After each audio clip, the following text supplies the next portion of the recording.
हाँ, आदरणीय सूर्य प्रधान उपस्थित मेरे वरिष्ठ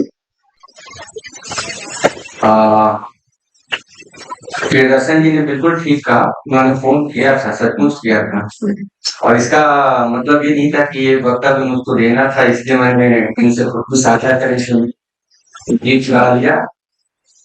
जब ये विषय आया मेरे सामने तब मैं सचमुच कंफ्यूज हो गया इस बात को लेके कि साहित्य तो मूलतः सांस्कृतिक दायरे में है और हमको करना है हमको यहाँ वक्तव्य देना है सभ्यता समीक्षा पर।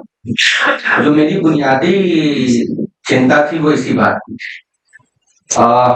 इसीलिए मैंने मतलब अपने कई वक्त ज्यादा रहता तो द्विवेदी जी का किस्सा सुना था आपको, लेकिन अभी उसको बाद में चाय के समय तो जो भी मैंने अपना पर्चा या वक्तव्य तैयार किया उसमें मैंने उन स्रोतों की तलाश की जिससे उस समय का माहौल उस साहित्य बन रहा था जिसके बरस हम लोग आज यहाँ इकट्ठा हुए हैं विचार विमर्श के लिए। तो अपने मूल बात के आने से जहां से मैं समाप्त करना चाहता था ये वक्तव्य, चूंकि अब वक्त की सीमा है तो मैं वहीं से शुरू करता हूँ। मैंने अपनी किताब में भी ये बात लिखी है, अपने आखिरी पैराग्राफ में ये बात लिखी है कि हम जैसे मुक्तिबोध के अनन्य प्रशंसक और अनन्य भक्त भी कह सकते हैं, उनके लिए ये बहुत गर्व का विषय हो सकता है कि जैसे जैसे समय बढ़ा है वैसे वैसे मुक्तिबोध की कविता और मुक्तिबोध के साहित्य का महत्व भी सीखा।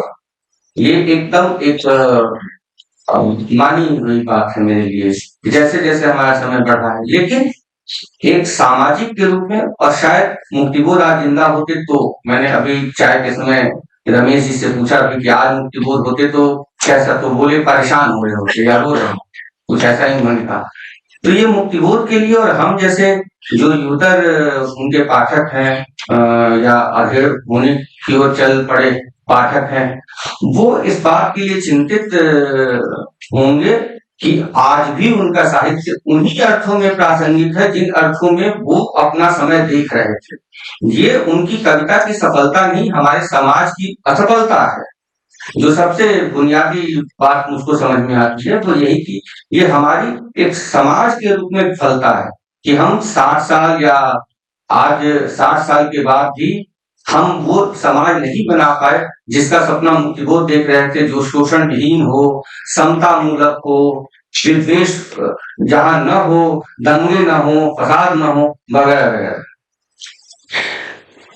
इस बात को अगर रिवर्स करते हम तो ये इस बात की पड़ताल करते हुए मैं फिर जाना चाहूंगा सन 30 के आसपास, जहां मुक्तिबोध या तो कविता लिखना शुरू कर चुके होंगे या लिखना शुरू कर रहे होंगे, और 36 के आसपास जब उनकी प्रारंभिक कविताएं आ जाती है और वहां छायावाद समाप्त हो रहा है। मुक्तिबोध में कि बस एक कोटेशन मैं अपने पूरे वक्तव्य में दूंगा, बाकी सब छोड़ूंगा। मुक्तिबोध एक अपने प्रयोगवाद नामक निबंध में एक जगह लिखते हैं, तथाकथित प्रयोगवाद की कोई विशेष व्याख्या नहीं की जा सकती, साहित्यिक प्रवृत्ति के रूप में ही उसे देखा जा सकता। यह साहित्य है कि प्रारंभिक रूप में प्रयोगवादी कविताएं तत्कालीन सामाजिक परिस्थितियों के विरुद्ध व्यक्ति द्वारा की गई भावात्मक प्रतिक्रियाएं हैं, किंतु प्रयोगवादी कविताएं किंतु व्यक्ति अब छायावादी नहीं, उसमें अब बौद्धिकता आ गई है। अब जो देखता है उस पर सोचना चाहता है, जो अनुभव करता है वह लिखना चाहता है। जो मैं इस उनके इन पंक्तियों से किस बौद्धिकता के स्रोत क्या है, ये बात जब मैं किताब लिख रहा था तब भी सोच रहा था, जब मैं पढ़ रहा था तब भी अपने शिक्षकों से पूछ रहा था कि इस बौद्धिकता के स्रोत क्या है। वो एक छायावादी कवि के रूप में अज्ञे हो, मुक्तिबोध हो, शमशेर हो, सबने अपनी कविताओं की शुरुआत एक छायावादी कवि के रूप में की या छायावादी भावुकता के, और देश का जो सोशल सब कॉन्शियस था उस समय का, वो एक भावुकतापूर्ण माहौल था। आजादी की लड़ाई थी, भगत सिंह जैसा युवक 21 साल में तो फांसी चढ़ जाता है, 22 साल में फांसी चढ़ जाता है, 16 साल में घर छोड़ देता है आजादी की लड़ाई की। ऐसे भावुक माहौल में जहाँ पूरा देश तरंगाइत था कि हमको आजादी चाहिए, ऐसे में हिंदी साहित्य की एक बड़ी विरासत आ रही थी जो बौद्धिक को बल दे रही थी। वो कहते हैं कि छायावादी भावुकता से बाहर निकलना है, मुक्तिबोध कह रहे हैं, वो बौद्धिक होकर सोच रहे थे। और आप गौर से देखिए तो छायावाद के बाद बच्चन, दिनकर, इन सब कवियों के से लेकर आगे और मुक्तिबोध तक ये कवियों की एक बड़ी विरासत है जिन्होंने बौद्धिकता पर निराला की वो पंक्तियां, तम के पार कौन दे कहमन के बरक्स, आप बच्चन की ये पंक्ति याद कीजिए, उस पार न जाने इस पार किए तुम हो हाला हो, उस पार न जाने क्या होगा।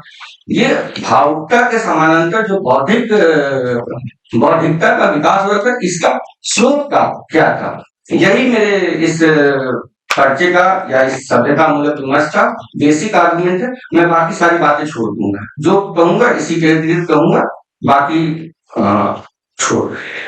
तो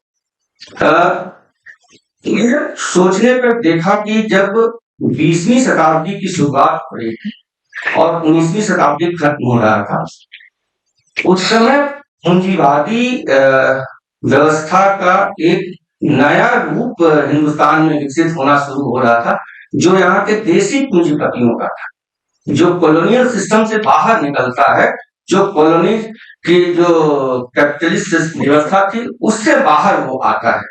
बेला आते हैं, टाटा आते हैं इन समयों में, और 1930, 35, 25 तक आते जाते वो व्यवस्था परिपक्व होती है। इसने बौद्धिकता की एक नई जमीन निर्मित करने में महत्वपूर्ण भूमिका निभाई। इसका एक उदाहरण शायद हो सकता है ये कि हिंद स्वराज में गांधी ने पूंजीवादी व्यवस्था की कितनी मुखालफत की, लेकिन उन्हीं बिरला जी से उनके कैसे संबंध थे और उससे उनके कार्यक्रमों के लिए कितना धन आता था, ये हम सब जानते हैं।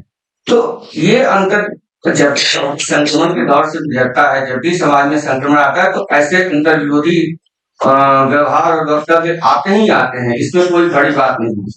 ये संक्रमण मूलक समाज की, इससे क्या हुआ, हिंदी समाज में एक नए मध्य वर्ग का जन्म हुआ। 1935, 36, 40 के आसपास या उससे थोड़े पहले से ही नए हिंदुस्तान में नए मध्य वर्ग का जन्म हुआ था।